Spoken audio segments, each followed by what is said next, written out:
The wind whipped fiercely across the open sea, carrying with it the dark promise of a brewing storm. Finn Whitaker stood at the helm of his sleek yacht, gripping the wheel tightly as the waves grew more volatile. The horizon was a smudge of black and grey, and the air hung heavy with the salty tang of danger. Yet Finn didn't care. The ocean's rage seemed to match the turmoil in his chest, a chaos he couldn't outrun, no matter how fast he sailed. He should have stayed in the safety of his Charleston vacation home, where the comforts of wealth cushioned the sharp edges of reality. But safety was suffocating, and the emptiness of that grand house mirrored the void in his heart. He had fled from it, seeking refuge in the unpredictable vastness of the sea. Here, he didn't have to think about Dove, his ex-wife, who had traded their marriage vows for a life without him.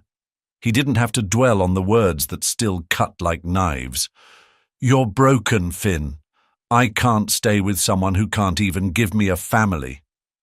The yacht lurched violently as a wave slammed against its side, pulling Finn from his thoughts. He adjusted the wheel, his knuckles white from the effort, but the storm was gaining strength. The sleek vessel, once a symbol of control and freedom, now felt as fragile as his own resolve. Rain began to pelt the deck, sharp and cold, stinging against his face. The sky cracked open with a deafening roar of thunder, and lightning split the horizon, illuminating the churning sea in fleeting bursts. Finn's phone buzzed from the dashboard, a warning signal from the coastal authorities about the storm's sudden escalation. He ignored it, his jaw tightening. He had already come too far. Turning back now felt like admitting defeat, and Finn Whitaker did not back down. Not from a storm, and certainly not from the weight of his own failures. But the ocean had no regard for his pride. A rogue wave surged out of the darkness, towering like a living beast. Finn barely had time to react before it crashed into the yacht with a force that sent him sprawling to the deck. He clung to the railing as water surged over him, cold and relentless. The yacht groaned under the pressure, its once pristine hull now battered and vulnerable. Finn's chest tightened with a new, unfamiliar sensation: fear. He scrambled to his feet, gasping as the storm howled around him, drowning out even the thunder. His hands moved instinctively, trying to stabilize the boat, but the sea had other plans.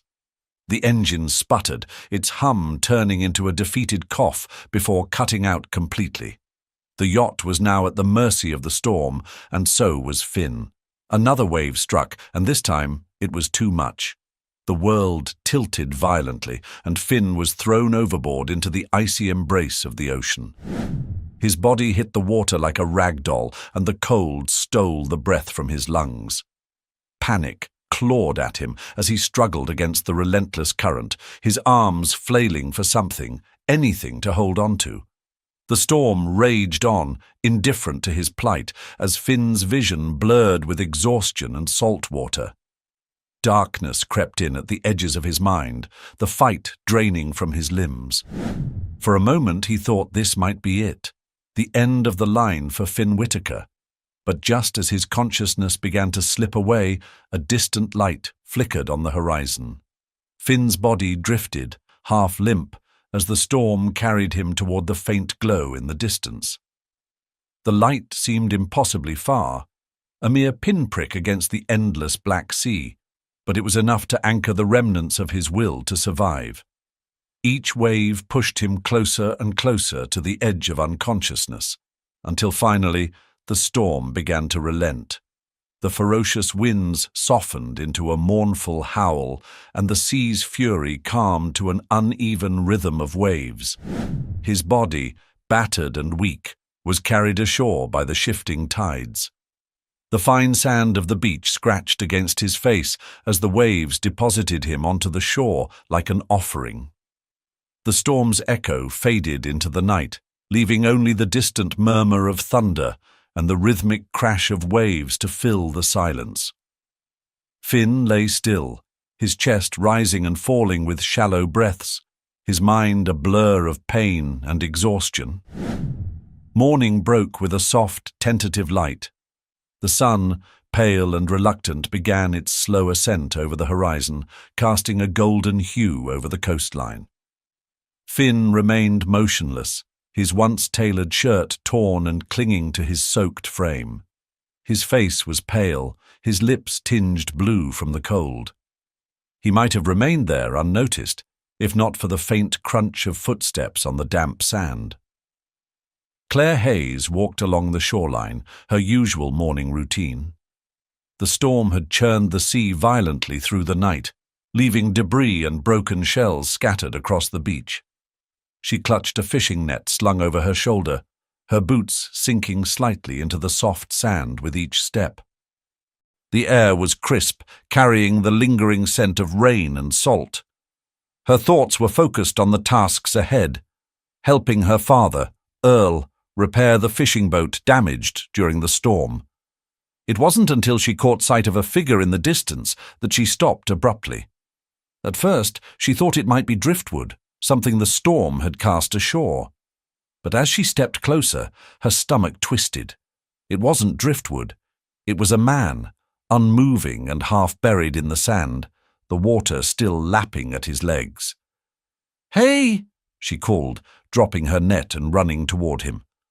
The urgency in her voice broke the stillness of the morning as she knelt beside the stranger. "Can you hear me?" There was no response. She pressed 2 fingers against his neck, feeling for a pulse. Relief flooded her when she found one, faint but steady. His face, bruised and weathered by the storm, looked entirely out of place on this rugged beach. His features were refined, his hands uncalloused, nothing like the fishermen or locals she knew. "Hold on," she muttered, more to herself than to him. She glanced around, her mind racing. They were too far from the village for her to call for help. Her only option was to get him back to the house. With considerable effort, Claire lifted his arm over her shoulder and tried to haul him up. "You're heavier than you look," she grumbled, staggering slightly under the weight. The man groaned faintly, his head lolling as she struggled to drag him away from the water line. By the time she reached the edge of the sand dunes, her father's familiar voice called out, "Claire? What in the world?" Earl Hayes hurried down the slope, his weathered face darkening with concern when he saw the stranger. Without a word, he moved to take the weight from her shoulders, helping her carry the unconscious man the rest of the way. "What happened?" Earl asked as they laid Finn carefully on a bench outside their modest home. "Where did you find him?" "The beach," Claire said breathlessly, brushing a damp strand of hair from her face. "He must have been caught in the storm." Earl frowned, his gaze moving over Finn's torn clothing and battered form. "He doesn't look like he's from around here." "No, he doesn't," Claire murmured, her tone edged with suspicion. She crouched beside Finn, studying his face. There was something about him, something that didn't fit, but whatever secrets he carried, they could wait. For now, she needed to make sure he survived. "Help me get him inside," Claire said firmly, standing and moving toward the door. Earl hesitated for a moment, then nodded, bending down to lift Finn once more. Together, they carried the stranger into the house, unaware of how much his arrival would change their lives. The small wooden house creaked softly as the morning sun warmed its walls. Inside, the air smelled of seawater and the faint aroma of herbs that Mary Hayes had boiled earlier in the day. Finn lay unconscious on a worn but clean cot in the corner of the room, his chest rising and falling with shallow breaths. A damp cloth rested on his forehead, a small gesture of care Claire had made after settling him inside. She stood nearby, arms crossed, her gaze fixed on the stranger with equal parts concern and caution. "Who is he?" Earl asked, breaking the silence as he entered the room with a steaming mug of coffee. His broad shoulders filled the doorway, and his weathered hands gripped the mug tightly. He placed it on the small table beside Finn. "I don't know," Claire admitted, her voice low. "I found him on the beach, half drowned. But look at his clothes, he's not one of us." Earl nodded, his brows knitting together. The man's shirt, though torn and soaked, was clearly of fine quality. His leather shoes, scuffed and waterlogged, were far removed from the sturdy boots the locals wore. Even in his dishevelled state, there was an air of refinement about him. "We'll keep him here until he wakes," Earl said after a pause. "But keep an eye on him, Claire. We don't know what kind of trouble he might bring." Claire sighed but nodded. "I'll watch him." Hours passed, and Finn's condition remained the same. Claire busied herself with chores, her movements brisk and purposeful, but her thoughts kept straying to the man in their spare room. Who was he? And what had driven him into such a dangerous storm? She couldn't deny the unease she felt, but beneath it was a growing curiosity. By mid-afternoon, Mary entered the room with a bowl of broth. "You can't just stand here staring, Claire," she chided gently. "If he wakes, he'll need something warm in his stomach." Claire took the bowl reluctantly. "He hasn't moved all day." "Sometimes rest is the best medicine," Mary said with a reassuring smile. "Go on, see if you can get him to drink a little." With a sigh, Claire pulled a chair to the side of the cot and dipped a spoon into the broth. She hesitated for a moment, then leaned forward and touched Finn's arm lightly. "Hey," she said softly, "can you hear me? You need to eat." Finn stirred slightly, a faint groan escaping his lips. Encouraged, Claire tried again. "Come on, just a little." His eyes fluttered open, unfocused and heavy with exhaustion. For a moment, he stared at her as if she were a dream. Then his brow furrowed, and he whispered hoarsely, "Where?" "You're safe," Claire said quickly. "You washed up on the beach after the storm. You're at my family's house." Finn blinked, trying to sit up, but his body refused to cooperate. Claire placed a steadying hand on his shoulder. "Don't push yourself. You've been through a lot."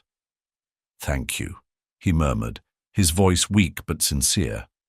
He glanced around the room, taking in its modest furnishings and the weathered faces of Earl and Mary, who stood quietly in the background. I don't remember much." "That's all right," Claire said, offering him the spoon.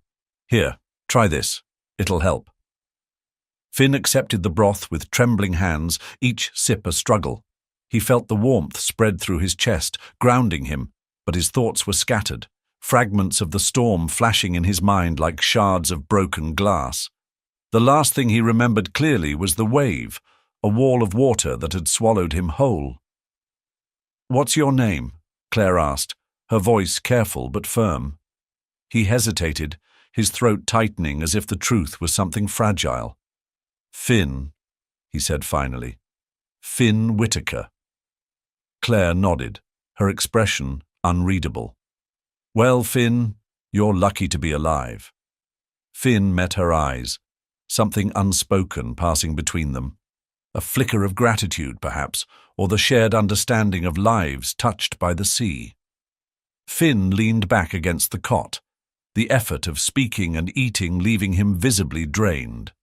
His eyes lingered on Claire, her steady gaze revealing both concern and wariness. He didn't blame her for being cautious. Strangers washing ashore weren't an everyday occurrence, and Finn knew he looked as out of place in their home as he felt. "Where am I?" he asked, his voice rasping like sandpaper. "Just outside Charleston," Claire replied. "Our village is small, nothing fancy, but it's home." Finn nodded weakly, his head spinning. Charleston. The name carried weight, though he wasn't sure why. The last few hours before the storm were a haze, and any attempt to piece together his choices leading up to this moment only deepened the ache behind his eyes. "You're welcome to rest here," Earl interjected, stepping forward with his arms crossed. His tone was firm, almost challenging, as if gauging Finn's intentions. "But I'll be clear, we've got no room for trouble. If you've brought any with you, you'll need to sort it out before it lands on our doorstep." "Earl!" Mary's voice was sharp, though there was a note of agreement beneath it. "Let the man recover before you start grilling him." "No, it's fine," Finn croaked, his gaze shifting between Earl and Claire. "I don't mean any harm. I was on my yacht when the storm hit. I wasn't thinking clearly. I just needed to get away." Claire exchanged a glance with her father. Finn's words rang true, but there was something evasive in his tone, as if he were carefully choosing what to reveal. Still, the exhaustion in his voice and the haunted look in his eyes hinted at a deeper story, one he wasn't ready to share. "Well," Earl said, uncrossing his arms, "you're here now. Rest up. The sea doesn't spare second chances often." As Earl turned to leave, Mary placed a gentle hand on Claire's shoulder. "Keep an eye on him," she murmured. "He's been through a lot, and we don't know what's waiting for him when he leaves." Claire nodded, though unease still twisted in her stomach. She lingered beside Finn after her parents left, the soft creak of the wooden floorboards marking each hesitant step she took. Finn had closed his eyes again, his chest rising and falling steadily, but his features were tense even in sleep. Outside, the village stirred back to life after the storm. Boats rocked gently in the harbour, their owners busy checking for damage. Jonah, the village's most vocal troublemaker, stalked along the dock, barking orders at his crew. His sharp eyes scanned the horizon, always looking for the next opportunity or the next problem. Claire noticed him as she stepped outside to fetch water from the rain barrel. Jonah caught her glance and smirked, his voice loud enough to carry across the dock. "Heard you brought a stray into your house, Claire. What's the matter? Tired of us locals?" "Mind your own business, Jonah," Claire snapped, her cheeks burning. She filled the bucket quickly and turned back toward the house, ignoring the sound of his mocking laughter. Inside, Finn stirred again, his dreams restless. The sound of the storm still echoed in his mind, mingling with fragments of his past. The mention of his yacht had triggered something, a memory just out of reach. A name, a face, a feeling of loss so sharp it cut through the fog in his head. When his eyes opened again, Claire was there, her expression a mixture of curiosity and guarded sympathy. He swallowed hard, knowing he owed her more than a vague explanation. But as much as he wanted to tell her everything, the truth felt like a weight he wasn't ready to share. "Thank you," he said softly, his voice steadying, "for saving me." Claire's brow furrowed, but her lips quirked into a small, reluctant smile. "Don't thank me yet. My dad's right. The sea doesn't give second chances easily. You're going to have to figure out what to do with yours." Finn's gaze dropped to the cup of water in his hands. He didn't have an answer, not yet.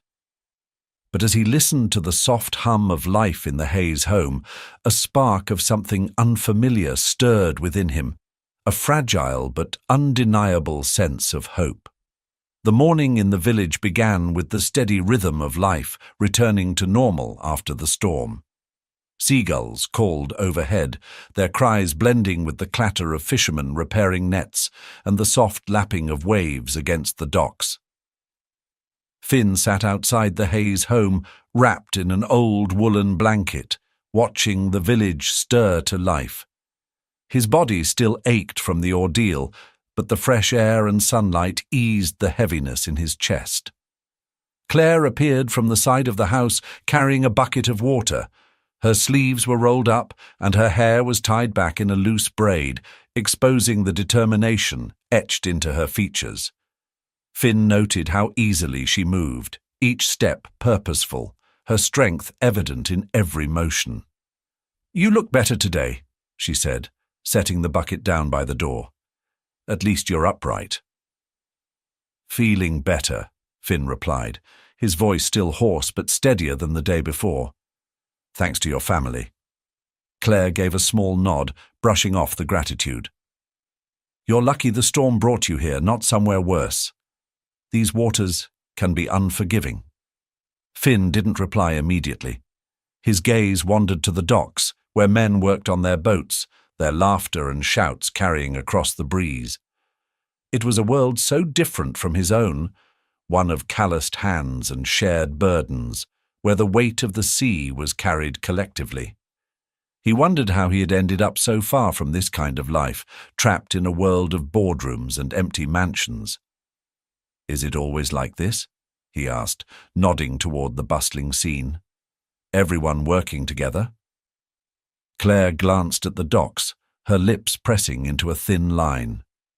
"Most of the time," she said, "but don't let the harmony fool you.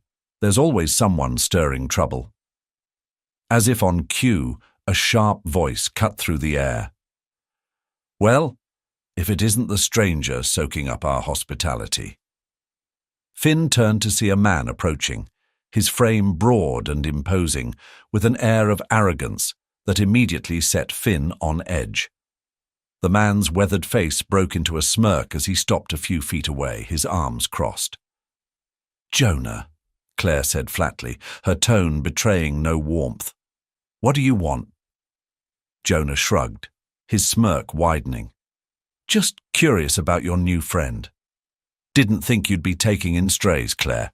Got enough mouths to feed as it is, don't you?" Finn's jaw tightened, but Claire spoke before he could respond. "He's none of your concern," she said sharply. "Go mind your own business." Jonah chuckled, the sound low and mocking. "Easy now. Just making conversation. But you know how folks around here can be. Don't want them thinking you're keeping secrets." "Let them think what they want," Claire shot back, her voice steady. "Now, unless you have something useful to say, leave." Jonah's eyes flicked to Finn, his smirk fading slightly. There was a flicker of something, curiosity perhaps, or suspicion, but he said nothing more. With a dismissive wave he turned and walked away, his boots crunching against the gravel path. "Who's that?" Finn asked once Jonah was out of earshot. "Jonah," Claire said, her tone clipped. "He's been a thorn in my family's side for years. Thinks he owns the docks and everything around them. Don't pay him any mind." Finn nodded, though Jonah's parting glance lingered in his thoughts. "Seems like he enjoys making trouble." "That's putting it mildly," Claire muttered. "Come on. If you're feeling up to it, I'll show you the village. Better to meet the good ones before you run into any more like him." Finn stood slowly, still shaky on his feet, but determined to keep pace. As they walked toward the docks, he felt a strange sense of anticipation. For the first time in years, he wasn't surrounded by polished marble floors or the hum of luxury cars. Instead, the uneven rhythm of village life greeted him, raw and unfiltered. He wasn't sure what to make of it yet, but something about the place, and the people, demanded his attention. The docks were alive with activity, a symphony of clanking tools, shouted instructions, and the occasional laughter that rippled through the air like sunlight on water. Fishermen worked in groups, their hands deftly mending nets or hauling crates of supplies onto weathered boats. The scent of salt and fish hung heavy in the breeze, but to Finn it was oddly grounding, a reminder of life's unvarnished simplicity. Claire led him through the bustling scene with ease, greeting a few villagers with quick nods or a brief smile. Finn noticed how people's eyes followed them, some with curiosity, others with open skepticism. It was clear that news of his arrival had already spread. "Don't take it personally," Claire said, catching his glance toward a group of older men murmuring near a stack of lobster traps. "Small village, small minds, they're just curious." "Curiosity I can handle," Finn replied. "But that Jonah guy, I don't think he's just curious." Claire's lips pressed into a thin line, but she didn't respond immediately. Instead, she stopped near a small boat tied to the dock, its hull patched in places, but sturdy and dependable. "This is ours," she said, gesturing to the vessel. "Well, my dad's, really. The Lady Mary." Named after my mum. Finn stepped closer, running a hand along the boat's edge. The wood was rough under his fingertips, but there was something admirable about its resilience. You grew up working on this? Claire nodded, her expression softening. Every summer since I could walk, my dad taught me everything. How to cast a line, haul a net, even steer in rough water. It's not glamorous, but it's honest work. It's more than that, Finn said, surprising himself with the conviction in his voice. It's real. Claire studied him for a moment, her sharp gaze searching his face. Whatever she found there seemed to satisfy her, and she gave a small nod. Come on. There's more to see. As they walked farther down the dock, Finn felt a growing sense of respect for the village and its people. Each boat, each weathered face told a story of perseverance, of lives built around the rhythm of the sea. It was a far cry from the world he'd come from, where everything felt transactional and fleeting. Over there, Claire said, pointing to a group of women sorting through freshly caught fish. That's Mrs. Bennett, Dr. Savannah Bennett's aunt. She's one of the kindest people you'll meet here. And that, she added, gesturing to a wiry man adjusting a sail, is Jack. He's the village's best storyteller, though half of what he says is probably made up. Finn smiled faintly, taking it all in. For a moment, he felt a flicker of something he hadn't experienced in a long time. Belonging. But the feeling was fleeting, quickly overshadowed by the weight of his secrets. Before he could dwell on it, a familiar voice cut through the air. "Hey, Claire!" Finn turned to see a woman approaching, her steps quick and confident. She was about Claire's age, with curly auburn hair and an easy smile that lit up her freckled face. She carried a basket filled with clams, the scent of the sea clinging to her. "Maggie," Claire greeted her friend, her tone warmer than it had been all morning. "You're up early." "Some of us have to earn our keep," Maggie replied, setting the basket down with a playful roll of her eyes. Her gaze shifted to Finn, her smile widening with curiosity. So this is the mystery man everyone's talking about. Finn opened his mouth to respond, but Maggie beat him to it, extending a hand. "I'm Maggie, Claire's best friend, and apparently the village gossip magnate. Don't worry, I only spread the good stuff." Finn shook her hand, her energy catching him off guard but not unwelcome. "Finn," he said simply. Maggie tilted her head, studying him. "Well, Finn, welcome to the circus. Claire's told me nothing about you, which probably means she's still deciding whether you're worth the trouble." "Maggie," Claire said warningly, though there was no real edge to her tone. "What?" Maggie shrugged innocently. "Just calling it like I see it." Finn couldn't help but smile, the banter between the two women easing some of the tension he'd been carrying. Still, the unease from earlier lingered, like a shadow he couldn't shake. As they continued down the dock, Finn caught sight of Jonah again. The man stood at the far end, his arms crossed, his sharp eyes fixed on Finn like a predator sizing up prey.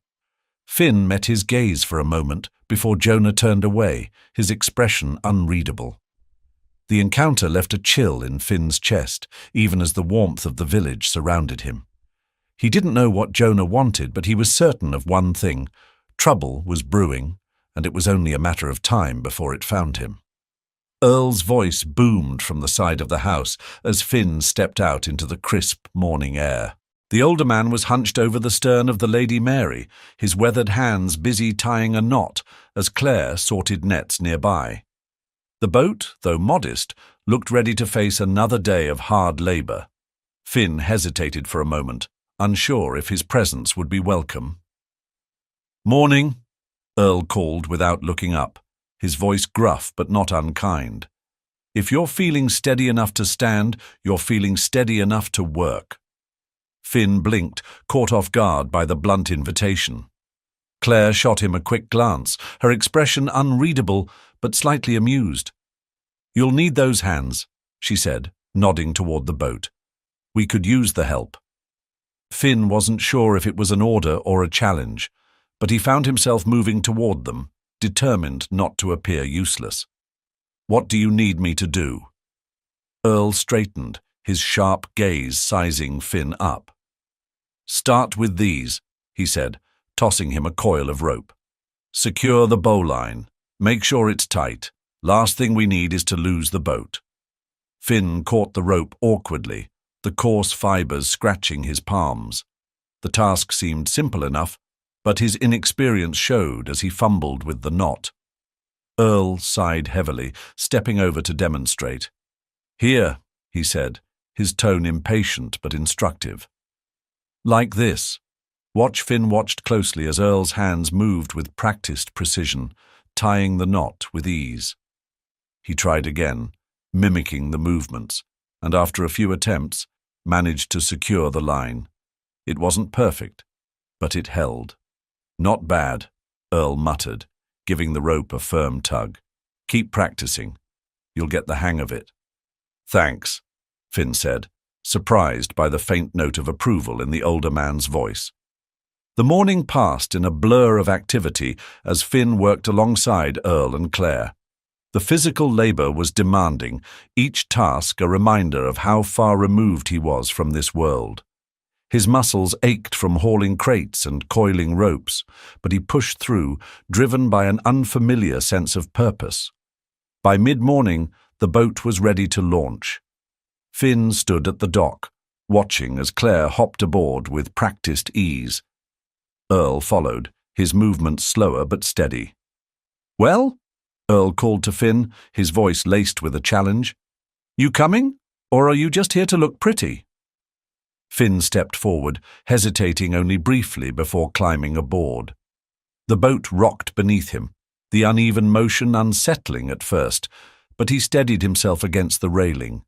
Claire smirked, clearly amused by his discomfort, but said nothing. The boat moved out into the open water, the engine humming as it cut through the waves. Finn stood at the edge, the salty breeze whipping through his hair. For the first time since his arrival, he felt a flicker of calm.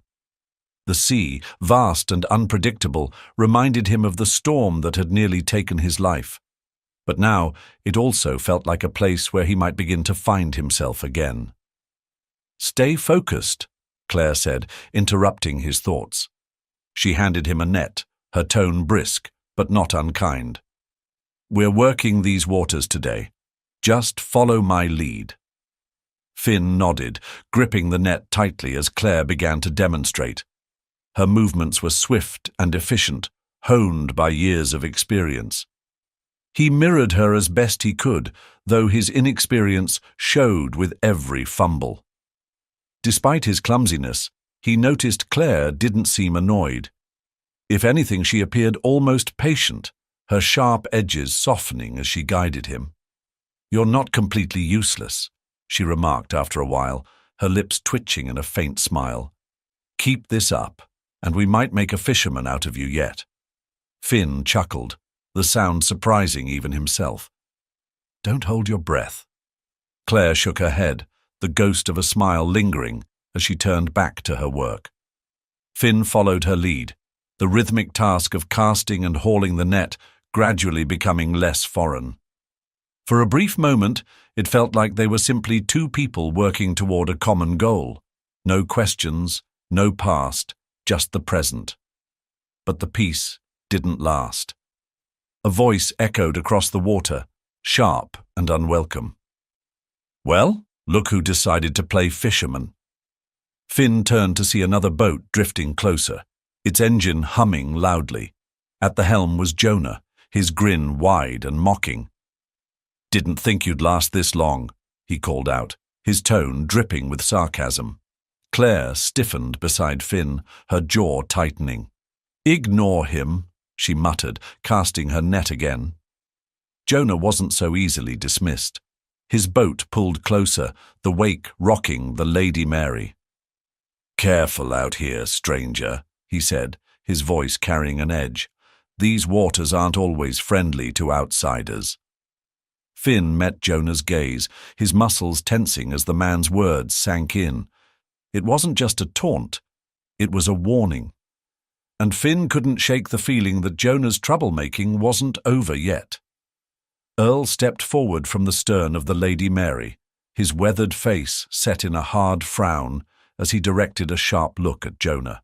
"You've had your fun, Jonah. Now move along. We've got work to do." Jonah smirked, leaning casually against the edge of his boat. "Just making conversation, Earl. No harm in saying hello to our new guest." His eyes flicked back to Finn, the malice in his gaze barely concealed. "You're braver than I thought, climbing onto a boat again after what happened. Guess you've got a thing for tempting fate." Finn felt the words hit harder than they should have, dredging up memories of the storm and the helplessness he'd felt. But before he could respond, Claire's voice cut through the tension. "Go bother someone else, Jonah," she snapped, her voice low but firm. "We're not in the mood for your games." Jonah chuckled, clearly enjoying himself. "Relax, Claire, I'm just being neighbourly." He tipped an imaginary hat in her direction before revving his engine. "See you around," he called over his shoulder as his boat veered away, kicking up a spray of water in its wake. The silence that followed was thick with unspoken tension. Earl muttered something under his breath, shaking his head as he turned back to the nets. Claire busied herself with the catch, her movements sharp and deliberate. Finn stood frozen, the weight of Jonah's words still lingering. "Don't let him get to you," Claire said finally, breaking the silence. She didn't look at Finn as she spoke, her focus fixed on untangling a net. "Jonah likes to stir the pot, but that's all it is. Talk." Finn nodded, though he wasn't entirely convinced. There had been something more than idle taunting in Jonah's tone, something darker. He filed the thought away for later, unwilling to let it distract him now. The rest of the day passed in relative quiet. Finn threw himself into the work, eager to prove he wasn't just a burden. By the time they returned to the dock, his arms ached and his hands were raw, but there was a sense of accomplishment that dulled the pain. He'd done something useful, something tangible, a far cry from the hollow achievements of his old life.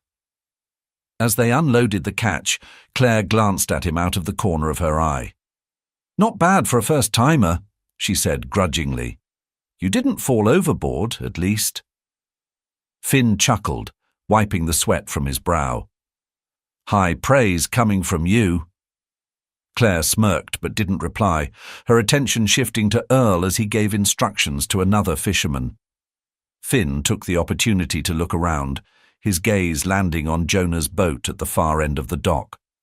The man was nowhere in sight, but the uneasy feeling Jonah had left behind still lingered. That evening, as the sun dipped below the horizon, Finn sat outside the Hayes home, the cool night air soothing his sore muscles. He could hear the distant chatter of villagers, the occasional bark of a dog, and the rhythmic crash of waves against the shore. It was a peaceful scene, yet Finn couldn't shake the sense of unease that had settled in his chest. Claire joined him a few moments later, 2 mugs of steaming tea in her hands. She handed one to him before settling into the chair beside him. For a while, neither of them spoke, content to let the quiet stretch between them. "Jonah's not going to let this go," Finn said finally, breaking the silence. Claire sighed, wrapping her hands around her mug. He's always been like that, pushing people, testing their limits. But he's all talk. Don't let him intimidate you. "It's not just that," Finn said, his brow furrowing. "He knows something. Or at least, he thinks he does." Claire's gaze sharpened. "What do you mean?" Finn hesitated, his grip tightening on the mug. The way he looked at me out there, it wasn't just mockery. It was like he was trying to unnerve me, like he was waiting for something. Claire studied him for a moment, her expression unreadable. "If he's waiting, Let him wait. You're here now, and we'll deal with whatever comes next together." Her words were firm, but Finn could sense the underlying tension in her voice. Jonah wasn't just a nuisance. He was a threat. And as the night deepened, Finn realized that the peace he'd found in the village was fragile, teetering on the edge of something darker. Whatever Jonah's intentions were, it was only a matter of time before he made his next move. The soft hum of the village morning was interrupted by the distant roar of a car engine, an unusual sound in a place dominated by the creak of boats and the crash of waves. Claire looked up from where she was folding nets on the dock, her brows furrowing as she spotted a sleek black car pulling into the gravel path near the harbour. The contrast between the polished vehicle and the rugged surroundings was jarring, drawing the attention of several villagers who paused their work to watch. Finn, standing nearby with Earl, felt his stomach tighten. The car was too familiar, too out of place, and as the door swung open, his suspicions were confirmed. Dove stepped out, her tall frame draped in a tailored navy dress, her hair swept back into an elegant ponytail. Even in the casual setting, she exuded the same icy confidence that had once both captivated and intimidated him. "Dove," Finn muttered under his breath, his jaw tightening. Claire glanced at him, her eyes narrowing. "You know her?" Before Finn could answer, Dove's heels clicked against the gravel as she approached, her gaze scanning the dock until it landed on him. Her lips curved into a smile that didn't reach her eyes. "Finn," she said, her voice smooth and cutting, "I've been looking for you." Earl's brows lifted, and he exchanged a glance with Claire, whose expression shifted to one of quiet suspicion. Finn stepped forward, forcing himself to meet Dove's gaze. "What are you doing here?" he asked, his voice steady but laced with tension. Dove tilted her head, her smile widening. "Is that any way to greet your wife?" she said, her tone light but meant to provoke. "We're not married anymore," Finn replied sharply, his fists clenching at his sides. "You have no reason to be here." "Oh, I think I do," Dove said, her eyes flicking briefly to Claire before returning to Finn. "I wanted to make sure you were all right. Imagine my surprise when I heard you'd been rescued by such charming company." Claire's lips parted, but she caught herself before responding. Instead, she straightened her shoulders and crossed her arms, her gaze cool and assessing. "If you're here to check on him, you've done that. You can leave now." Dove laughed softly, a sound that carried no warmth. "Feisty, isn't she?" she said to Finn, though her words were clearly meant for Claire. "You've certainly found an interesting place to hide." Finn took a step forward, his voice firm. "I'm not hiding, Dove, and I don't owe you an explanation. If you're here to cause trouble, I suggest you leave." Dove's smile faltered just for a moment before she regained her composure. "Trouble? I'm not the one bringing it," she said, her tone dripping with insinuation. "But fine. If you want me gone, I'll go, for now." She turned on her heel, her shoes crunching against the gravel as she walked back to the car. Before getting in, she cast one last glance over her shoulder, her eyes locking on Finn. "We'll talk soon," she said, her voice low, almost a threat. As the car drove away, the tension lingered like a fog over the dock. Claire turned to Finn, her expression a mixture of confusion and frustration. "Care to explain who that was?" Finn exhaled slowly, running a hand through his hair. "That was Dove," he said finally. "My ex-wife." "Ex-wife," Claire repeated, her tone flat. "And why is she here?" "I don't know," Finn admitted, though the unease in his chest suggested otherwise. "But it's not good." Claire's gaze sharpened, her arms still crossed as she studied Finn. "Not good? That's an understatement," she said. "She clearly knows more than she's letting on, and from the way she looked at me, I'd say she doesn't like that you're here." Finn sighed, the weight of Dove's presence pressing heavily on him. She thrives on control.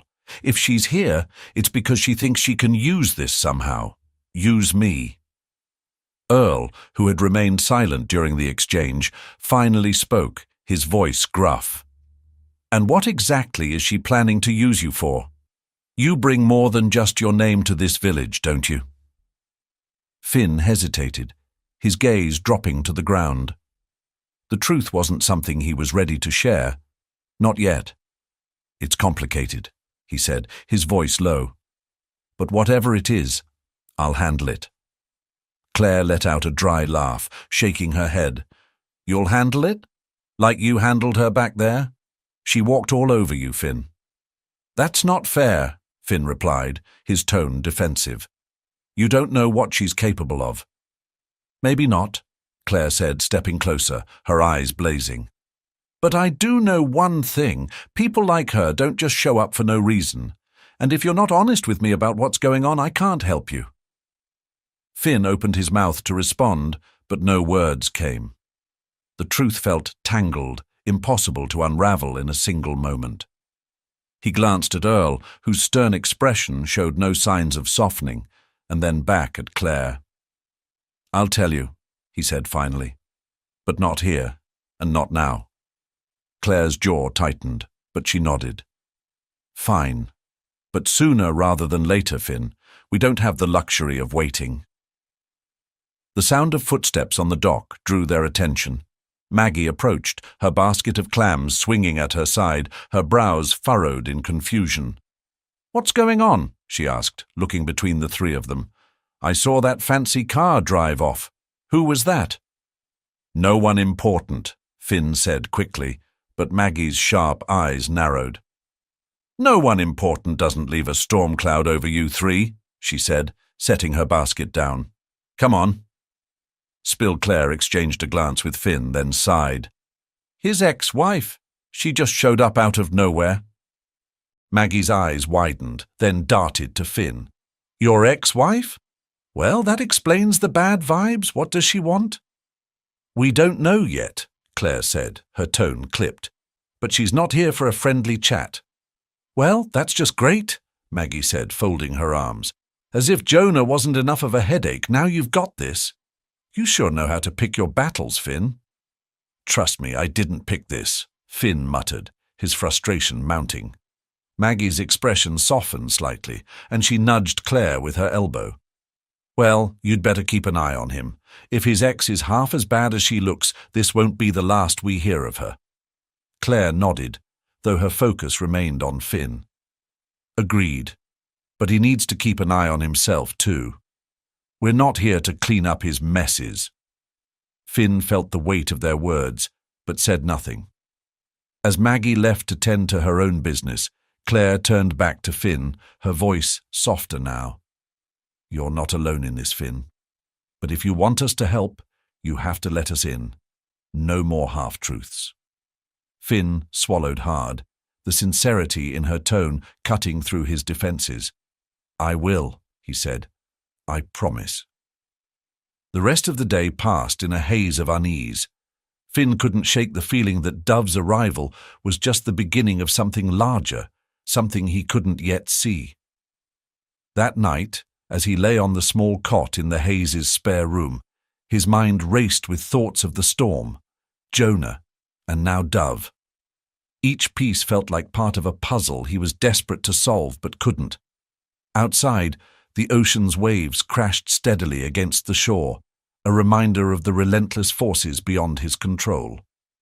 Finn closed his eyes, knowing that when morning came, he would have to face whatever storm Dove was planning to bring with her. The early morning sun filtered through the thin curtains of Dr. Savannah Bennett's small clinic, casting a warm glow across the neatly arranged room. Claire sat stiffly on the examination table, her hands gripping the edge as her foot tapped nervously against the floor. The sound echoed faintly in the otherwise quiet space, interrupted only by the soft rustle of Savannah flipping through her notes. So, Savannah began, glancing up with a kind smile. What brings you in today, Claire? You don't usually visit unless it's about your parents." Claire hesitated, her grip on the table tightening. "I've been feeling off," she admitted. "Tired all the time, nauseous in the mornings. I thought it might just be stress, but it hasn't gone away." Savannah nodded thoughtfully, setting her clipboard down. "Stress can do a number on your body, but it's good you came in. Let's do a quick exam and see what's going on." The next few minutes passed in a blur of questions, tests, and Savannah's calm, reassuring tone. Claire tried to steady her breathing, focusing on the framed photos on the wall, snapshots of Savannah's family, the village, and a life that seemed so far removed from the storm brewing in Claire's own. Finally, Savannah returned, her expression thoughtful but unreadable. She pulled up a chair and sat across from Claire, her gaze steady. "Well," she said, folding her hands in her lap. "I think we have an answer." Claire's stomach twisted. "What is it?" "You're pregnant," Savannah said gently. "About 6 weeks along, if I had to estimate." The words hung in the air, heavy and surreal. Claire stared at Savannah, her mind racing to catch up. Pregnant. The concept felt foreign, impossible even. She hadn't allowed herself to consider the possibility, and now it was a reality she couldn't ignore. "Are you sure?" Claire finally managed to say, her voice barely above a whisper. Savannah nodded. "The symptoms line up, and the test confirmed it. I know it's a lot to take in, but I'm here to help you through this, whatever you decide." Claire's chest tightened as a wave of emotions crashed over her, fear, confusion, and a flicker of something she couldn't yet name. Her hand drifted instinctively to her stomach, as if seeking proof of the life growing inside her. This wasn't planned," she said, her voice shaky. "I don't even know how to—" She cut herself off, her thoughts spinning too fast to articulate. Savannah reached out, placing a comforting hand on Claire's knee. "You don't have to figure everything out right now," she said softly. "Take it one step at a time. And remember, you're not alone in this." Claire nodded numbly, her gaze dropping to the floor. Not alone. The words were meant to reassure her, but all she could think about was Finn. How was she going to tell him? And what would this mean for both of them? Claire stepped out of the clinic into the brisk morning air, her thoughts a whirlwind of emotions. The sky was clear, a sharp contrast to the storm brewing inside her. She walked mechanically down the cobbled path toward the docks, her hand occasionally brushing against her stomach as if seeking to ground herself in the surreal reality Savannah had just revealed. Pregnant. The word echoed in her mind, each repetition sending a fresh wave of anxiety and questions. What would her parents think? How would the village react? And then there was Finn. Claire's pace slowed as her thoughts circled back to him. He was still an enigma, part mystery, part burden, and now an even bigger part of her future. The thought of telling him made her stomach churn, though whether it was nerves or nausea, she couldn't tell. When she reached the docks, she found Finn where she had expected, helping Earl untangle a stubborn net. His sleeves were rolled up, his hands roughened from days of hard work. He looked different than when she had first found him, more present, more alive. Yet the shadows of his past still lingered in his eyes, a constant reminder that he was a man who carried secrets. "Claire," Earl called, snapping her out of her thoughts. "Can you grab the other end of this net? It's being difficult." Claire nodded, pushing aside her turmoil as she joined them. The routine motions of the work provided a temporary escape, her hands moving instinctively as she worked alongside her father and Finn. But her silence didn't go unnoticed. "You all right?" Finn asked quietly as they hauled the net onto the dock. "You've been quiet." "I'm fine," Claire said quickly, avoiding his gaze. She could feel his concern, but she wasn't ready to have this conversation. Not here, not now. Finn didn't press her, though his curiosity was evident. Instead, he focused on the work, his movements steady and deliberate. Claire was grateful for the reprieve, even as her chest tightened with the weight of what she was keeping from him. As the morning wore on, Claire found herself stealing glances at Finn, wondering how he would react when she told him. Would he feel relief? Guilt? Would he even believe her?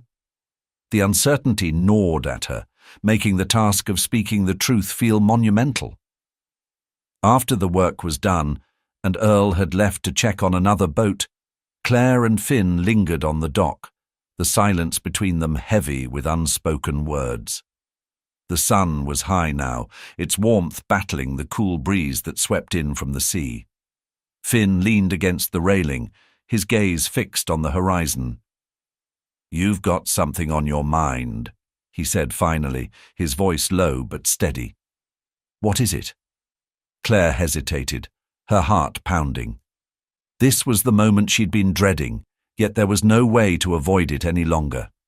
She took a deep breath, summoning every ounce of courage she had. "Finn," she began, her voice trembling slightly, "I need to tell you something, and it's big." He turned to her, his brows knitting together in concern. "What is it?" Claire's hand drifted to her stomach again, the gesture almost unconscious. "I'm pregnant," she said softly, the words spilling out before she could overthink them. "And it's yours." Finn stared at her, his expression shifting from confusion to shock. For a moment he seemed frozen, his mouth opening as if to speak, but no words coming out. Claire's chest tightened as the silence stretched between them, the weight of the moment pressing down on her. Finally, Finn found his voice, though it was barely above a whisper. "Mine?" he asked, as if the concept were too foreign to grasp. Claire nodded, her throat tight. "Yes, I didn't know how to tell you, but now you do." Finn ran a hand through his hair, his gaze dropping to the ground. His mind raced with 1,000 thoughts, none of them settling long enough to make sense. The storm, the boat, the whirlwind that had brought him to this village. It all felt like it had led to this moment. But what was he supposed to do with it? He paused, swallowing hard. "I don't know what to say." "You don't have to say anything right now," Claire said quickly, her voice soft but firm. "I just thought you should know. This affects both of us." Finn nodded slowly, his gaze finally lifting to meet hers. In her eyes he saw more than worry. He saw strength, determination, and something else he couldn't quite name. The gravity of her words settled over him like a tidal wave, and for the first time in a long while he felt both terrified and hopeful all at once. "I'll figure this out," he said finally, his voice steadying. "We'll figure this out." Claire nodded, though the uncertainty still loomed between them. She didn't know what the future held, but for now they had taken the first step. Together. Finn paced the small confines of the Hayes living room, his thoughts a whirlwind of emotions he couldn't quite untangle. The news of Claire's pregnancy had sent shockwaves through his carefully guarded world, tearing open wounds he'd thought were long healed. He ran a hand through his hair, his gaze flickering to the window where the late afternoon sun cast long shadows across the floor. Earl and Mary were out for the day, leaving the house unusually quiet. Claire sat on the worn couch, her arms folded protectively across her middle as she watched Finn with a mixture of apprehension and quiet strength. She hadn't expected an immediate answer, but his restless pacing was doing little to ease her own nerves. "Finn," she said softly, her voice cutting through the silence, "you don't have to figure everything out right this second." He stopped mid-step, turning to face her. "Don't I?" he asked, his voice raw with frustration. This changes everything, Claire. Everything. I know it does, she replied, her tone calm but firm. And it's not just your responsibility. We're in this together, whether you like it or not. Her words landed with a weight Finn couldn't ignore. He took a deep breath, his hands dropping to his sides. I'm not angry, he said, his voice softening. I'm just trying to wrap my head around it. After everything I've been through, everything I thought I knew, this feels impossible. Claire tilted her head, her gaze steady. It's not impossible, Finn. It's happening, and no matter how scared we both are, we have to face it. Finn nodded slowly, her words sinking in. You're right, he admitted. I just don't want to mess this up. For you. For the baby. You won't, Claire said, her voice carrying a quiet conviction. But I need you to trust me, just like I'm trusting you. The room fell silent again, the tension easing slightly as the weight of their shared reality settled over them. Finn moved to sit beside Claire, his hands resting on his knees as he stared at the floor. For a moment, neither of them spoke, the unspoken understanding between them stronger than any words could convey. But the quiet didn't last. A sharp knock at the door broke the stillness, making both of them jump. Finn exchanged a glance with Claire, his brow furrowing. Are you expecting anyone? Claire shook her head. No. The knock came again, louder this time. Finn stood, his muscles tensing as he moved toward the door. When he opened it, he was met with a familiar face he hadn't expected to see so soon. Finn, Dove said smoothly, her smile as sharp as ever. She stood on the porch, her perfectly tailored coat framing her figure, as though she'd stepped out of another world entirely. We need to talk. Finn's jaw tightened. Now's not a good time. It never is, Dove replied, her tone breezy but with an edge of steel. Her eyes flicked past him, landing on Claire. But this won't take long. Claire stood, her posture rigid as she moved to Finn's side. Whatever you have to say, you can say it in front of me. Dove raised an eyebrow, her smile widening. Interesting, she said, her gaze lingering on Claire for a moment before shifting back to Finn. Very well, let's not waste any more time then. Finn stepped aside reluctantly, allowing Dove into the room.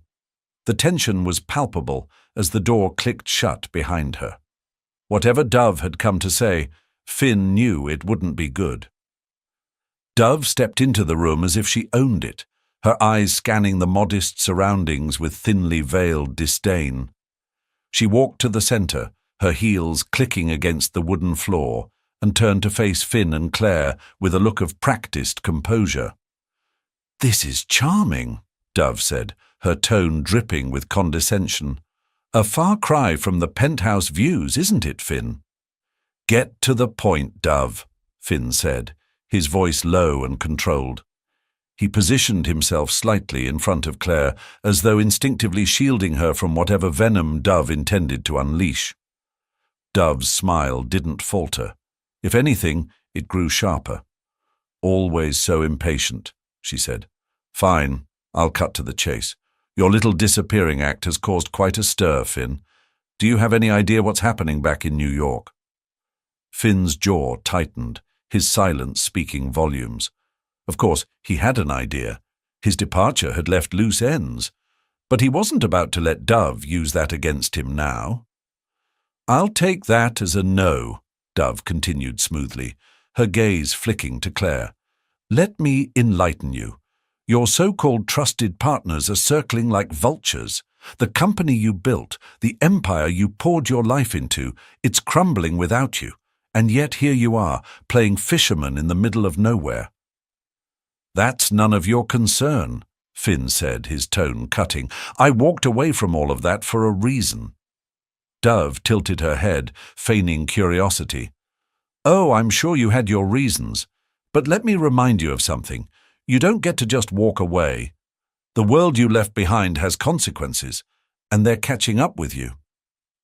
Claire stepped forward, her eyes narrowing as she addressed Dove directly. And what do you gain from coming here to deliver this message? You clearly have an agenda. Dove's gaze shifted to Claire, her smile never wavering. You're quick. I like that, she said, though her tone was anything but complimentary. Let's just say I'm invested in making sure Finn doesn't forget where he comes from, or the people he's left behind. Finn clenched his fists at his sides, his patience wearing thin. Enough, Dove! Say what you came to say and leave. Dove's smile finally faltered, replaced by something colder, more calculating. Fine, she said, her voice dropping. Your absence has given certain opportunists the chance to strike. If you don't come back to fix it, you'll lose everything. I already walked away from it all, Finn said firmly. Let them take it. I don't care. Oh, you will, Dove replied, her eyes narrowing, because when it's gone, they won't just come after your company. They'll come after you and anyone associated with you. Her gaze flicked pointedly to Claire, making her meaning crystal clear. Claire stiffened, her fists clenching at her sides. Is that a threat? She asked, her voice steady but icy. Not from me, Dove said smoothly.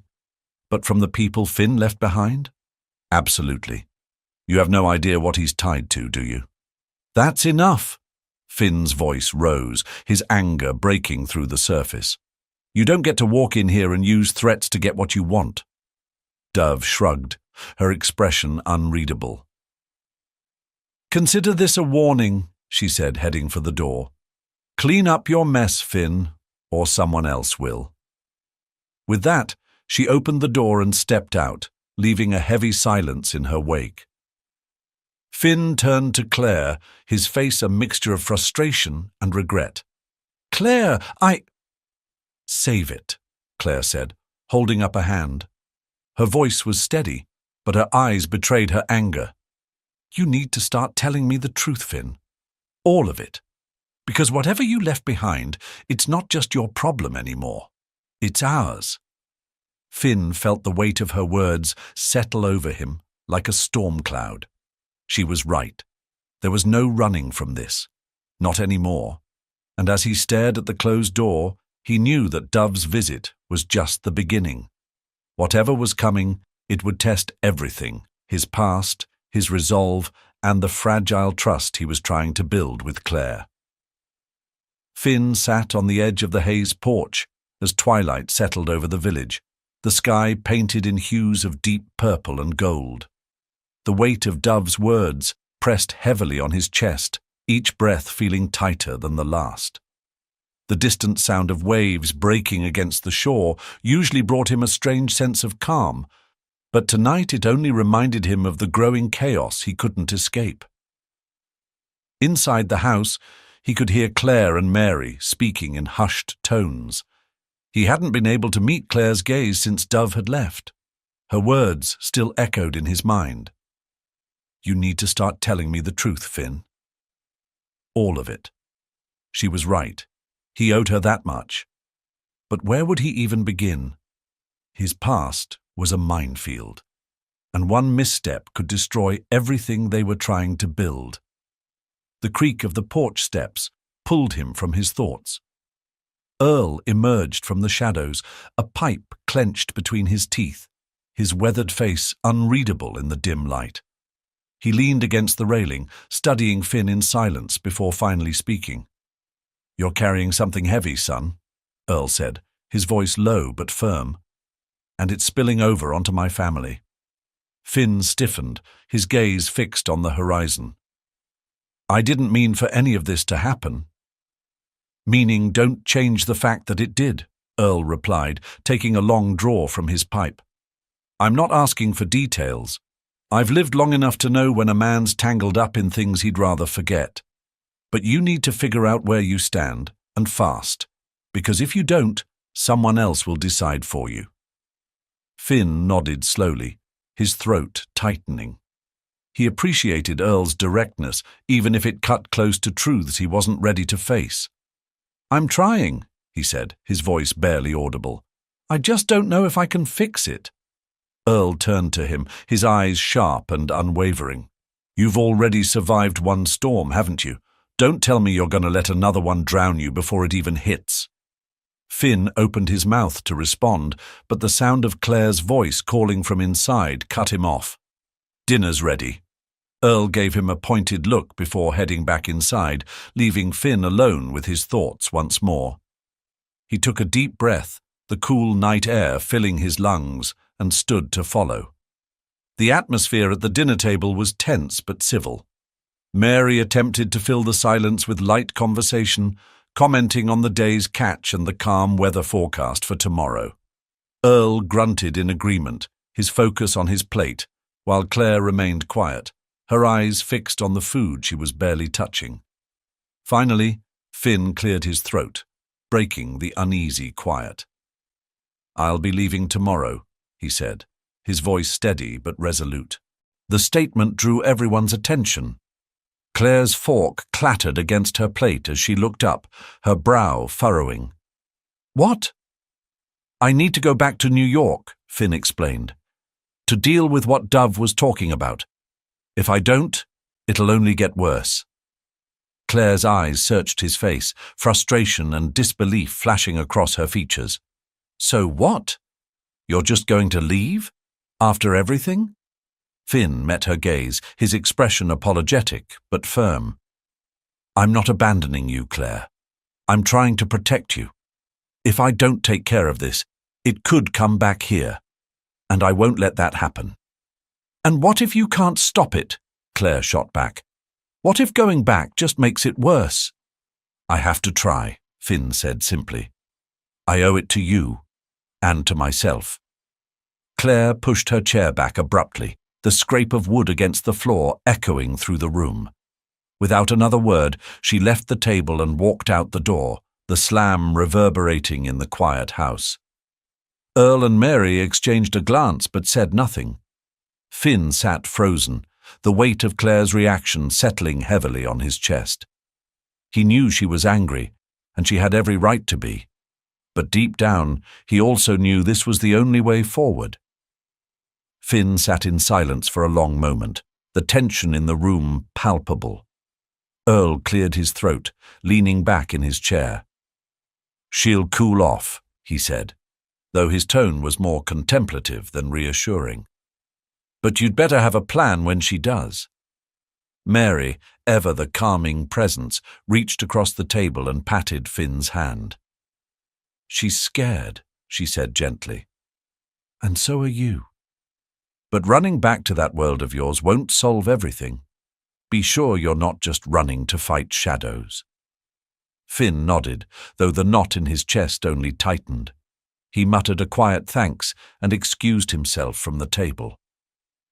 Outside, the cool night air hit his face, and he spotted Claire at the edge of the property, standing by the dunes where the sea breeze tangled her hair.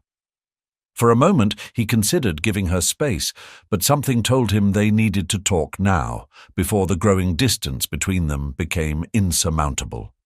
He approached cautiously, his boots crunching softly against the sand. "Claire," he said, his voice tentative. She didn't turn, her gaze fixed on the dark expanse of the ocean. "You're really going, aren't you?" she said, her tone heavy with disappointment. "I have to," Finn said, stopping a few steps behind her. "If I don't deal with this now, it'll follow me here. It'll follow us." Claire turned to face him then, her expression a mixture of anger and hurt. "And you think you can just swoop in, handle it, and everything will go back to normal? You don't even know what you're walking into, Finn." "You're right," Finn admitted, his voice steady. "I don't know. But I can't sit here and do nothing while people like Dove manipulate what's left of my life." Claire crossed her arms, her frustration evident. "What about this life, Finn? What about me? The baby? We're here now. Are we just an afterthought?" Finn stepped closer, his eyes meeting hers. "You're not an afterthought, Claire. You're the reason I'm doing this. If I don't clean up the mess I left behind, how can I build a future for us? How can I protect what we have?" Claire looked away, her jaw tightening.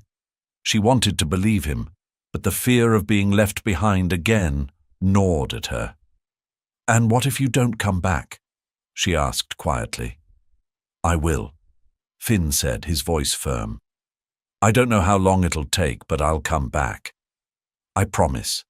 Silence hung between them, broken only by the distant sound of waves crashing against the shore. Claire sighed, her shoulders sagging as the fight drained out of her. "You'd better keep that promise," she said finally, "because if you don't, Finn, I won't forgive you." Finn nodded, a flicker of relief breaking through the tension. "I will," he said again, his voice softer this time. For a moment they stood in the quiet, the weight of their situation hanging heavily between them. Then Claire turned back toward the house, leaving Finn alone by the dunes. He stared out at the ocean, the vast, unyielding expanse a reminder of the challenges ahead. Tomorrow he would leave for New York, but tonight he allowed himself one last moment of peace, grounding himself in the place and the people he had come to care for. As the night deepened, Finn resolved to face whatever awaited him with the same determination that had brought him this far. He didn't know what lay ahead, but he knew what he was fighting for, and that was enough to steel him for the battles to come. Finn stepped off the train and onto the bustling platform of Penn Station, the sharp noise and chaos of New York City hitting him like a wall. It was a far cry from the quiet shores of the village he had come to think of as a sanctuary. He adjusted the strap of his duffel bag, his eyes scanning the sea of hurried faces. This city had been his home once, but now it felt foreign, like he no longer belonged. His phone buzzed in his pocket, pulling him from his thoughts. He pulled it out and saw the name flashing on the screen, Robert Kingston, one of his former business partners, and more importantly, someone who might hold the answers Finn needed. He hesitated for a moment before answering. "Finn." Robert's voice was clipped, laced with urgency. "You're back. Good. We need to meet. Things have escalated since you've been gone." "Escalated how?" Finn asked, his grip tightening on the phone. "Not over the phone," Robert said quickly. "Come to my office. Now." The line went dead before Finn could respond, leaving him with a sour feeling in his gut. He pocketed the phone and stepped outside, hailing a cab. The ride to Robert's office was tense, the towering skyscrapers of Manhattan looming above him like silent sentinels. Finn leaned back against the seat, his mind racing with possibilities. Dove's warning had been vague, but Robert's tone confirmed what he'd feared. This was bigger than he'd anticipated. When he arrived at Robert's sleek, high-rise building, Finn felt the familiar pang of unease that always came with stepping back into his old world. The polished floors and chrome accents of the lobby were designed to intimidate, to remind anyone who entered of the power that resided within these walls. He straightened his shoulders, forcing himself to walk with purpose as he made his way to the elevator. Robert's office was perched on one of the upper floors, the sprawling city skyline visible through the floor-to-ceiling windows. Finn stepped inside to find Robert pacing behind his desk, his suit immaculate as always, though his usually calm demeanor was noticeably strained. "Finn," Robert greeted him, though there was no warmth in his tone. "We've got a serious problem." "Let me guess," Finn said, closing the door behind him. "Dove." Robert nodded, his expression grim. "She's not just stirring up trouble for the sake of it. She's working with one of our biggest competitors, Ethan Cole." Finn's stomach dropped at the name. Ethan Cole was a shark, the kind of man who thrived on destroying others to elevate himself. He and Finn had clashed more than once in the past, but this time it seemed Ethan had found an ally in Dove. What do they want? Finn asked, though he already suspected the answer. Control, Robert said, his voice hard. They're orchestrating a hostile takeover of the company, and without you here to stop them, they've gained significant ground. Finn ran a hand over his face, the enormity of the situation settling over him like a heavy weight. He had walked away from this life to escape its endless games and betrayals, but now it was clear that leaving hadn't been enough to sever the ties. What's our next move? Finn asked, his tone resigned but determined. Robert hesitated, his gaze flicking to the window. You need to publicly reassert your position as the company's founder. If the board sees that you're back and ready to fight, they'll be less likely to side with Dove and Ethan. And if I don't? Finn asked, though he already knew the answer. Then everything you built is gone, Robert said simply. And they won't stop there. If they can't take the company, they'll go after you personally. Your assets, your reputation, everything. Finn nodded slowly, the weight of the decision pressing down on him. He had left this world to find peace, but it seemed that peace would only come if he confronted the storm head-on. And now, with Claire and the baby in his life, he had more to fight for than ever before. Finn stood at the edge of Robert's office, staring out at the Manhattan skyline as the sun dipped lower, casting long shadows across the city. The weight of the decision he faced settled heavily on his shoulders.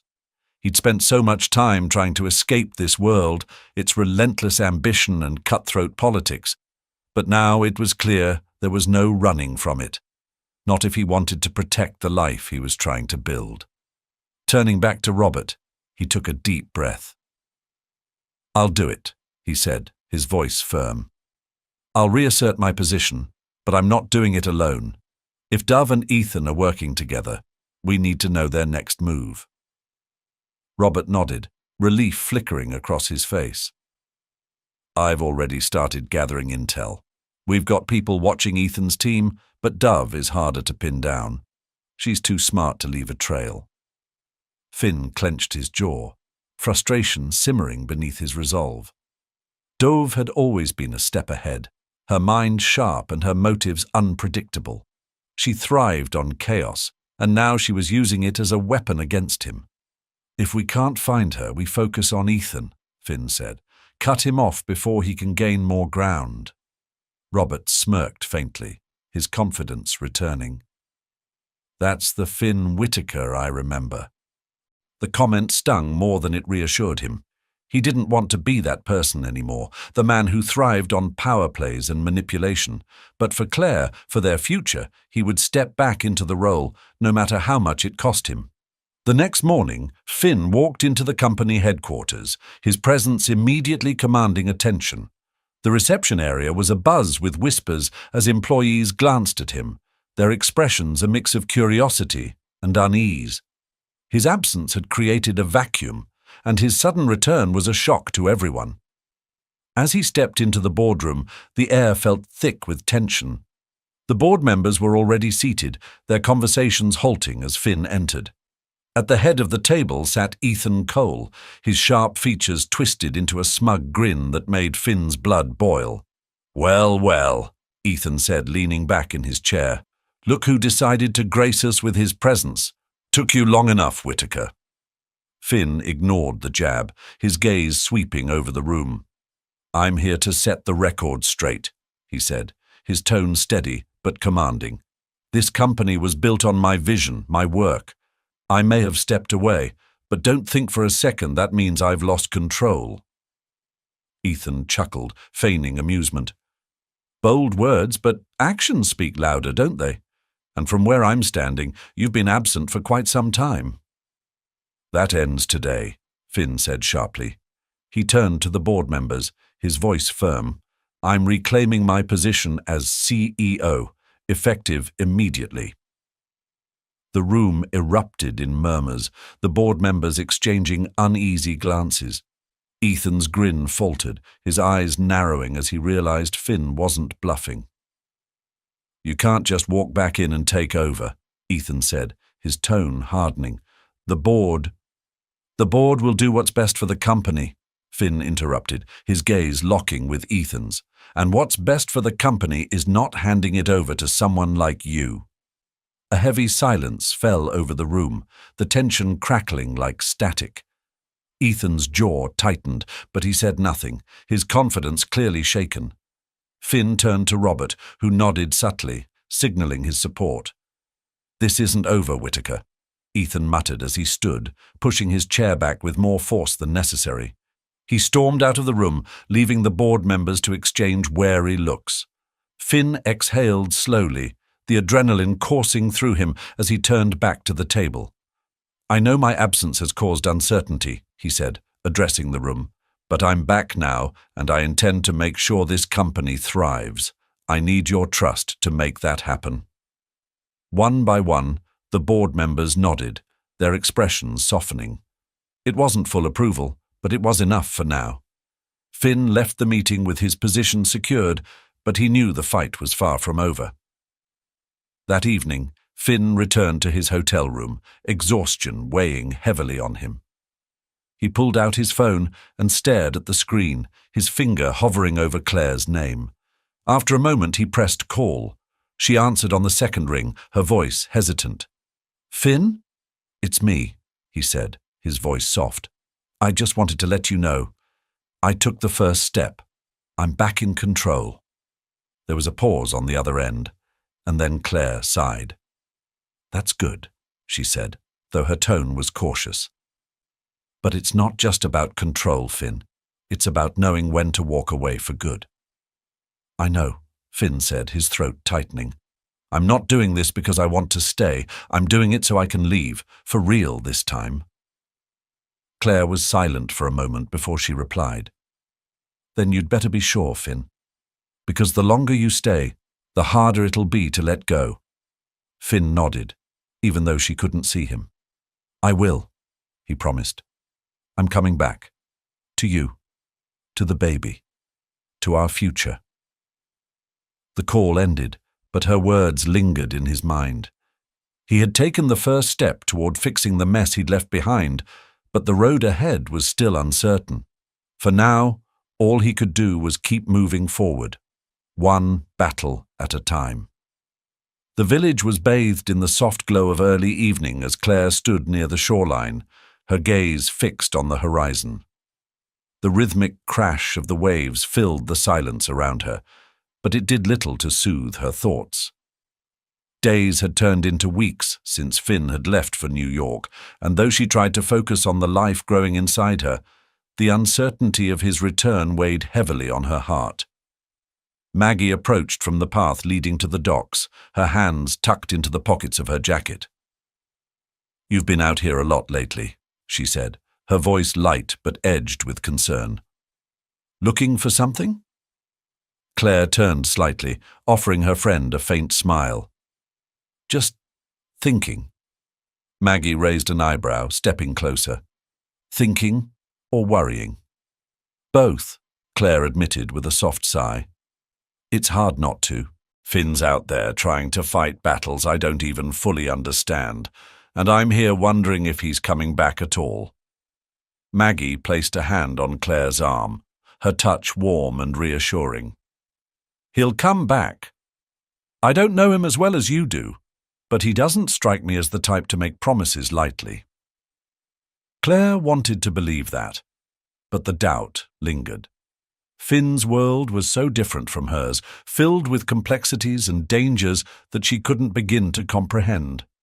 She had tried to stay strong for herself and for the baby, but the weight of it all was becoming harder to bear. Before Maggie could say more, the sound of an approaching vehicle broke through the quiet. Claire turned toward the road leading into the village, her breath catching when she saw a familiar figure stepping out of a car. Finn. He looked different, sharper, as though the battles he'd faced in New York had left their mark. But as his eyes met Claire's, she saw the same warmth and determination she had come to trust.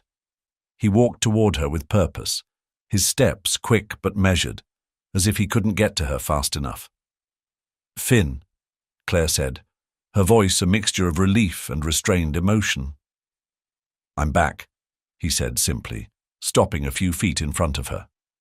He looked at her, really looked at her, taking in the subtle changes in her figure and the tension in her expression.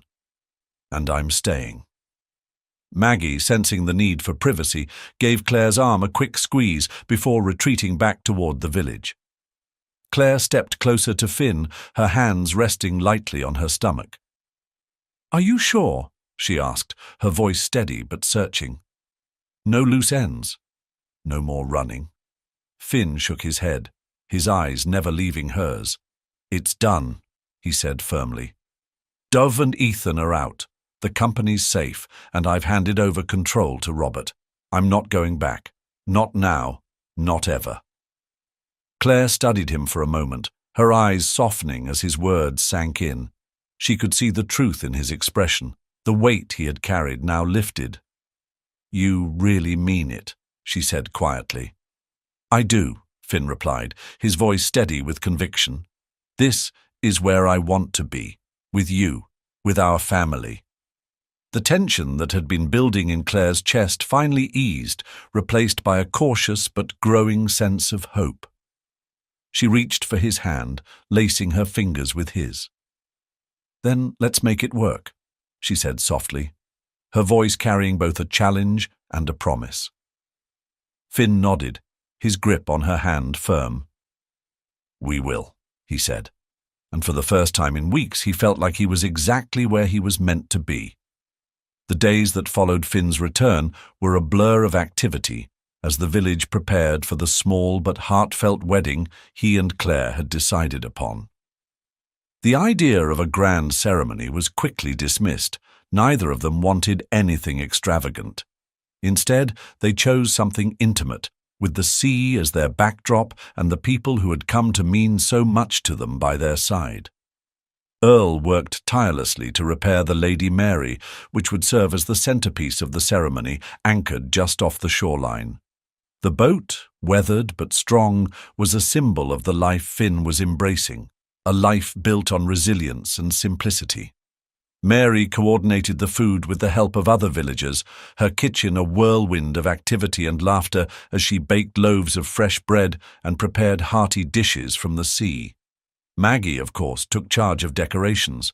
She strung delicate lanterns and wildflowers along the path leading to the beach, her sharp wit keeping everyone motivated. "If we're doing this, we're doing it right," she declared, handing Claire a bouquet of lavender and white daisies she had picked herself. Claire smiled, touched by her friend's effort. "Thank you, Maggie, for everything." Maggie waved her off, though her grin softened. "Don't get all mushy on me, just make sure you don't trip walking down the aisle." As the evening of the wedding arrived, the beach was transformed.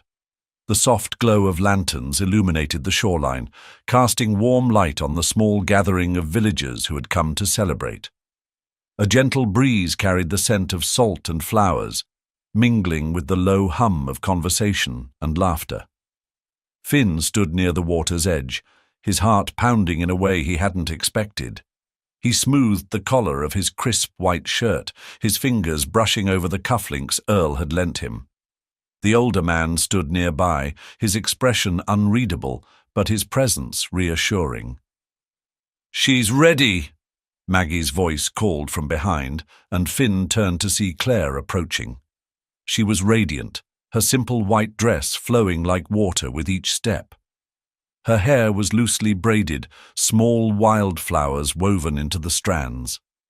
As she walked toward him, her hand resting lightly on Mary's arm, Finn felt his breath catch. She wasn't just beautiful, she was everything. His anchor, his future, his home.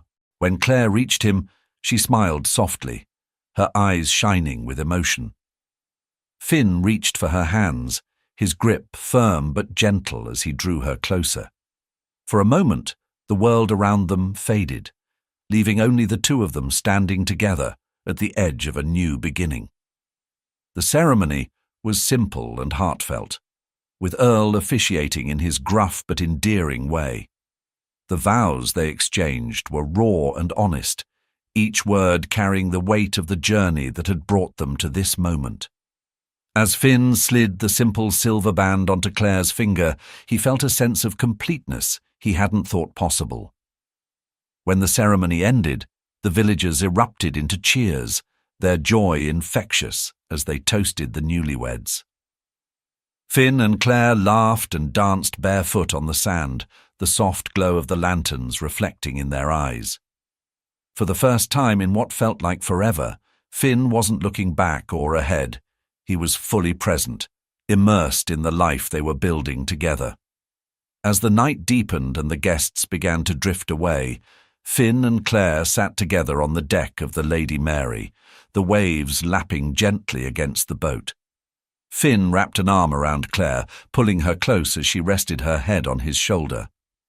"I never thought I'd have this," Finn said quietly, his voice tinged with wonder. "A home. A family." Claire tilted her head to look at him, her smile soft and full of love. "You've had it all along, Finn. You just needed to find your way back." He kissed her forehead, his heart swelling with gratitude and a quiet, unshakable certainty. Whatever challenges lay ahead, they would face them together. And for the first time in his life, Finn felt like he had finally come home. The months that followed the wedding brought a rhythm of quiet joy and anticipation to the Hayes household. The village settled into its usual routines, but for Finn and Claire, life was anything but ordinary. With each passing day, Claire's pregnancy became more pronounced, and the reality of their growing family filled the air with a mix of excitement and nervous energy. Finn had thrown himself into helping Earl with the boat and the daily fishing tasks, eager to prove his place in the community. Though his hands were still learning the ways of the nets and ropes, the hard work grounded him in a way that no boardroom ever could. The villagers had warmed to him, slowly but surely, as they saw his dedication and humility. One crisp morning, Finn joined Earl on the Lady Mary, the two of them hauling up a full net of silver-scaled fish. Earl leaned against the side of the boat, watching Finn as he worked. "You've come a long way," Earl said, his tone gruff but tinged with approval. Finn glanced up, his face flushed from the effort. "Thanks to you. I've had a good teacher." Earl nodded, a small smile tugging at the corner of his mouth. "You're making a life here, Finn. A real one. Don't lose sight of that." Finn paused, letting the weight of Earl's words sink in. "I won't," he said quietly. "I'm not going anywhere." The day passed quickly, and by the time Finn returned home, the sun was dipping low on the horizon. He stepped into the house to find Claire sitting by the window, her hands resting on her rounded belly. She looked up as he entered, her face lighting up with a smile. "Good day?" she asked. "Exhausting, but good," Finn replied, leaning down to kiss her. "How about you? How's our little one?" Claire chuckled softly. "Kicking up a storm as usual. I think they're eager to meet you." Finn knelt beside her, his hand gently resting on her stomach. He felt the faint thump of a kick beneath his palm, and a wave of emotion washed over him. "I can't wait to meet them too," he said, his voice thick with emotion. As the days turned into weeks, the village came together to prepare for the arrival of the twins. Mary and Maggie organized a small gathering, where the women of the village brought handmade blankets, tiny knitted caps, and words of advice for Claire. Finn found himself overwhelmed by the kindness and support of the community, their generosity a reminder of just how much his life had changed. But amid the joy, there was an undercurrent of unease. Dove's shadow still lingered in Finn's thoughts, a reminder that the peace they had found could be fragile. Though he had left his past behind, he knew it wouldn't stay there forever. For now, however, he focused on what mattered most: his family and the life they were building together. The first signs of labor came in the quiet hours of early morning, when the village was still wrapped in a blanket of silence.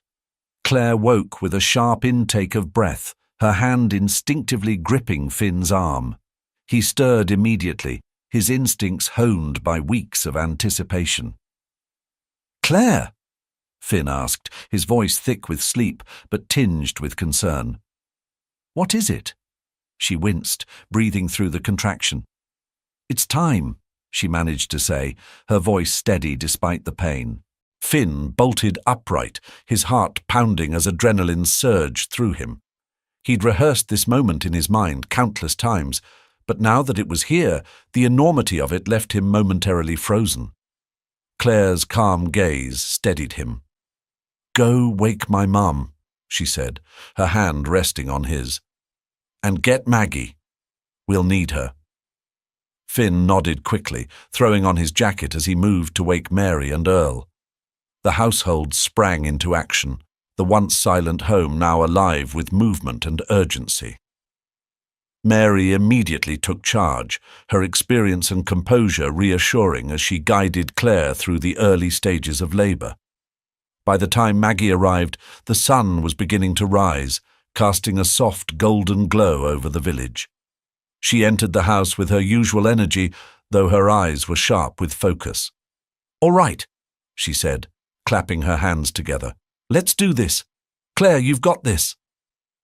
Claire offered a faint smile, though her face was lined with concentration.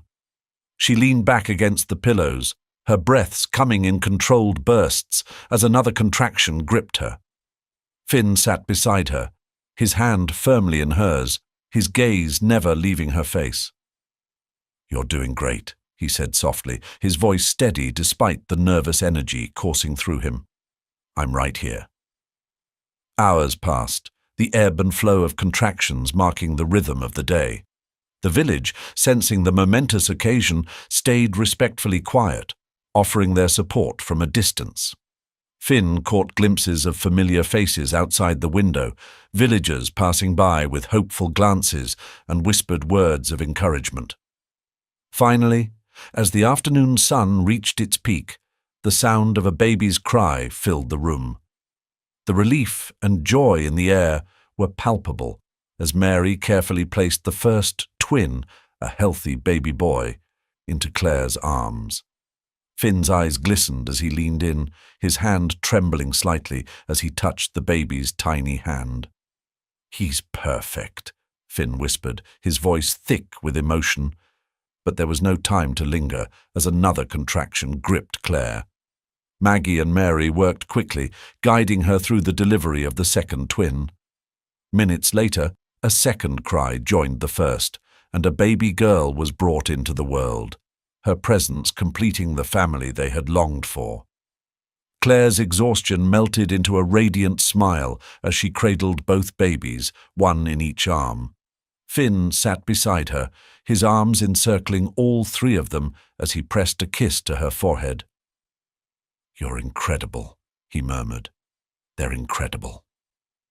The room was filled with quiet laughter and soft murmurs of wonder as Maggie and Mary cleaned up and ensured both mother and babies were comfortable. Earl, who had waited outside to give them privacy, finally stepped in, his usually stoic face softening as he looked at his daughter and the two tiny bundles in her arms. "You've done good, Claire," Earl said, his voice rough with emotion. "Real good." As the sun began to set, the Hayes home settled into a peaceful quiet. Finn and Claire sat together, their twins nestled between them, their tiny breaths soft and steady. The weight of the moment settled over Finn, filling him with a profound sense of gratitude. "This," Finn said softly, his voice filled with awe.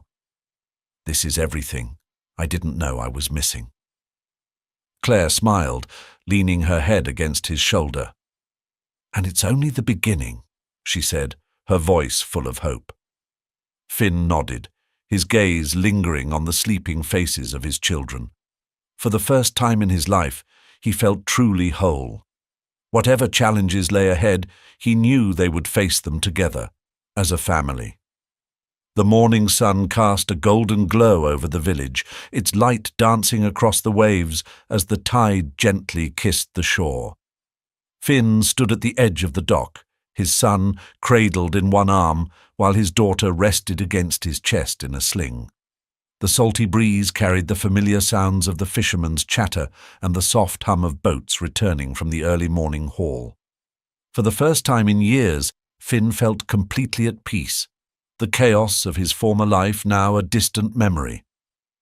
Claire's voice broke through his thoughts as she approached from the path leading to the beach, a basket of fresh herbs and flowers in her hand. "I see you've already started their training," she said with a teasing smile, nodding toward the twins. Finn chuckled, his son letting out a small coo as if in agreement. "It's never too early to teach them about the sea," he said, shifting slightly to adjust the sling. "Though I might need a few more hands if they decide to start pulling nets." Claire laughed, setting the basket down on the dock and stepping closer to brush a kiss against his cheek. "I think you'll manage," she said softly. Her gaze lingered on him for a moment, her eyes filled with a mix of love and gratitude. "You've come a long way, Finn." "So have you," he replied, his voice warm. "I couldn't have done any of this without you." They stood together in comfortable silence, watching as Earl guided the Lady Mary back into the harbour. Finn felt a deep sense of pride as he watched the older man maneuver the boat with practiced ease, knowing he had earned his place on that vessel and in this community. The villagers had accepted him as one of their own, and Finn no longer felt like an outsider looking in. He was home.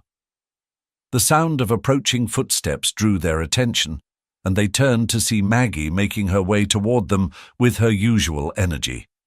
"Don't you two look picture perfect," she said with a grin. "But don't get too comfortable. I need your help setting up for tonight." Claire raised an eyebrow. "Tonight?" "Don't play coy," Maggie said, her grin widening. "The whole village is gathering for a celebration. It's not every day we welcome two new little ones and see the town's newest family thrive." Finn glanced at Claire, who looked equally surprised and touched. "You planned this?" he asked Maggie. "Of course," she said, hands on her hips. "It's what I do. Now hurry up. I need you two to pitch in before Earl eats all the food." The day passed in a flurry of preparations, the entire village coming together to set up tables, string lights, and prepare an abundance of food. Finn found himself working alongside people who had once regarded him with suspicion, but now greeted him with easy smiles and friendly jests. He felt a sense of belonging that he hadn't realized he craved, a connection to something greater than himself. As the sun dipped below the horizon, the village was transformed into a haven of soft light and laughter. Lanterns glowed like fireflies, their golden light casting a warm hue over the gathering. Finn and Claire sat together at a central table, their twins nestled in blankets nearby, while the villagers toasted to the new family and the strength of their community. The night deepened, the stars emerging one by one to scatter across the velvet sky. The soft hum of waves provided a rhythmic backdrop to the lively celebration. Laughter and clinking glasses filled the air as stories were shared, and children darted between the tables, their giggles weaving through the evening like music.